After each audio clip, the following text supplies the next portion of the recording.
Welcome back, focused learners.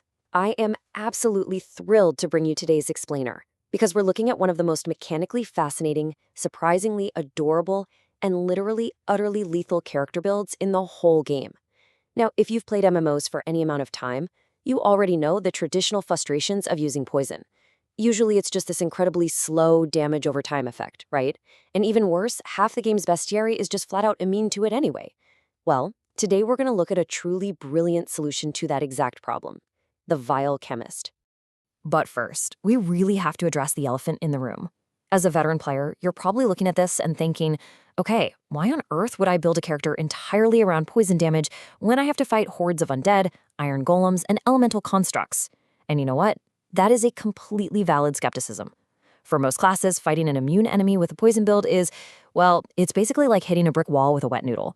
But the Vile Chemist doesn't just bypass this problem. They actually turn it into their absolute greatest tactical advantage.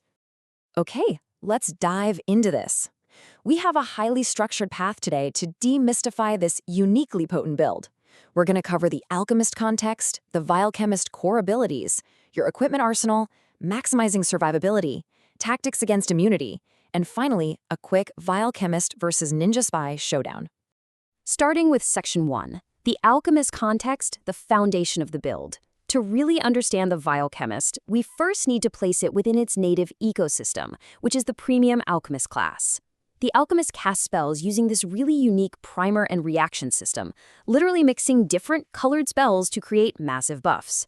And while, yeah, they can be pure spellcasters, the class is heavily designed as a range-throwing hybrid. You are a squishy cloth wearer, chucking vials and darts around, so your foundation needs to be absolutely rock solid. Now, let's look at the Orchidium reaction. Every single alchemist spell falls into a primer category: Crimsonite, Guildleaf, or Cerulite. By casting a Crimsonite spell followed immediately by a Cerulite spell, boom, you trigger the Orchidium reaction. This specific chemical mixture is your defensive bedrock. It grants a base +2 physical resistance rating per alchemist level.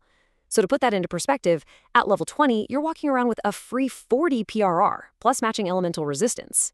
For a class that is locked into cloth armor, this is the very foundation that actually keeps you alive. Moving to Section 2, Vile Chemist core abilities, toxic benefits. With our defensive baseline set, let's transition right into the Vile Chemist tree itself to see exactly why focusing on poison damage is so incredibly rewarding, and honestly, a total blast to play. The benefits of poison damage in this specific tree are massive. The absolute biggest takeaway here is that your weapon damage scales directly with your poison spell power. This is a total game changer. Furthermore, just being in that defensive Orchidium reaction we just talked about grants you a baseline +5 poison spell power, 2% dodge, and 2% to your dodge cap.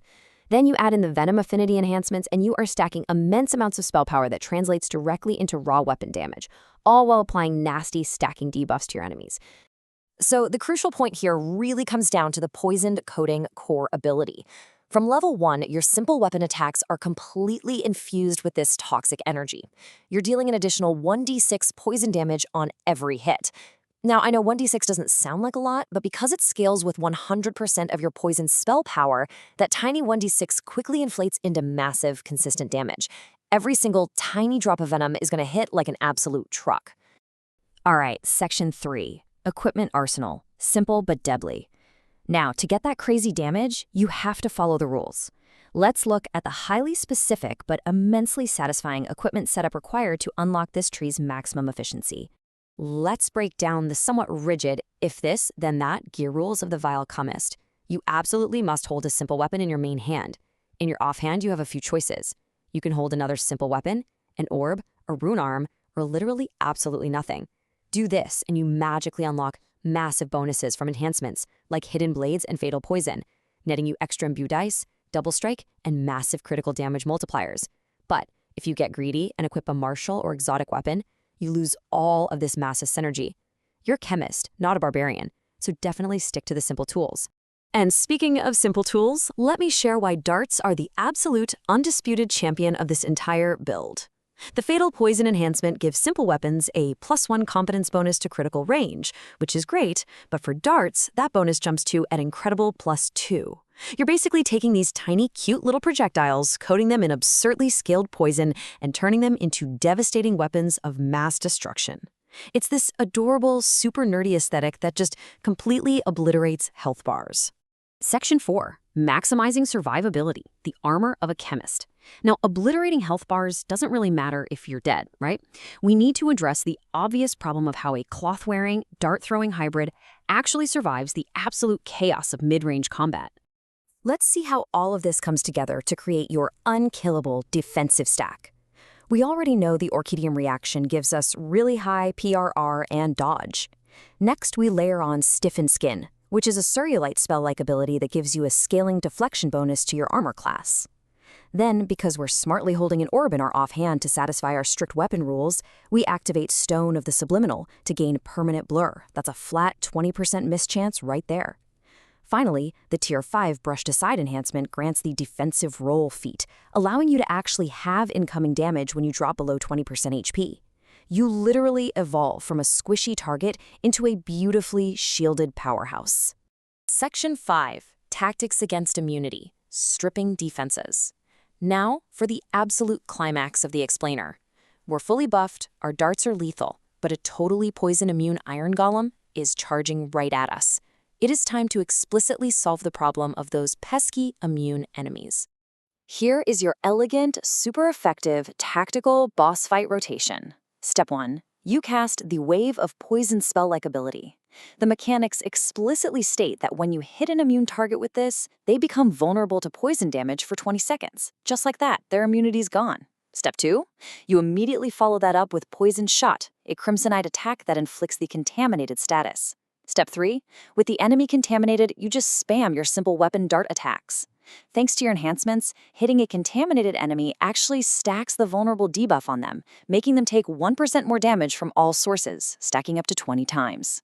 And this brilliantly illustrates the absolute genius of the Vile Chemist. The Toxic Augmentation enhancement means that while you're sitting there hitting that contaminated enemy with your simple weapons, you're simultaneously dropping their fortitude saves by -1 per hit, stacking up to 4 times.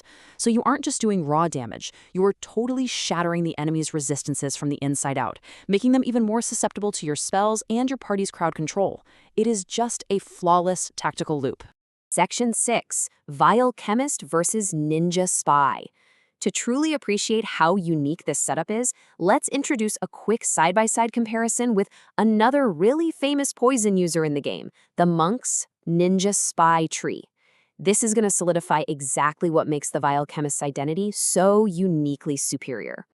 The core philosophies here couldn't be more different. The Vile Chemist is essentially the brilliant nerd. They rely heavily on intelligence, utilizing simple weapons like darts, and they scale their physical weapon damage entirely through magical spell power. The Ninja Spy, on the other hand, takes the traditional martial approach.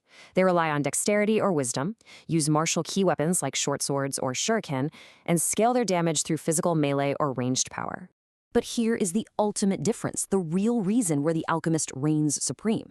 The Vile Chemist's Wave of Poison actively and effortlessly strips away natural poison immunities, basically forcing the enemy to play by your rules. The Ninja Spy, however, relies on abilities like Touch of Death. It does massive raw poison damage, yes, for sure. But against a naturally immune undead or construct, the Ninja Spy just hits a brick wall. They cannot naturally strip that immunity away in their core tree the way the Vile Chemist can. Simply put, the chemist brings chemistry, and the ninja just brings a sword. Which brings us right to the end of our explainer. We've seen exactly how a squishy clothwearer transforms simple darts into spell-powered artillery, layers these really brilliant chemical defenses, and literally melts through the toughest immunities in the game. You've got the structured tactics, you know the exact gear rules, and you fully understand the rotation. So I guess the only question left to ask is, are you ready to dive into the game and become Eberron's absolute cutest, deadliest toxicologist? Get out there and start mixing those primers.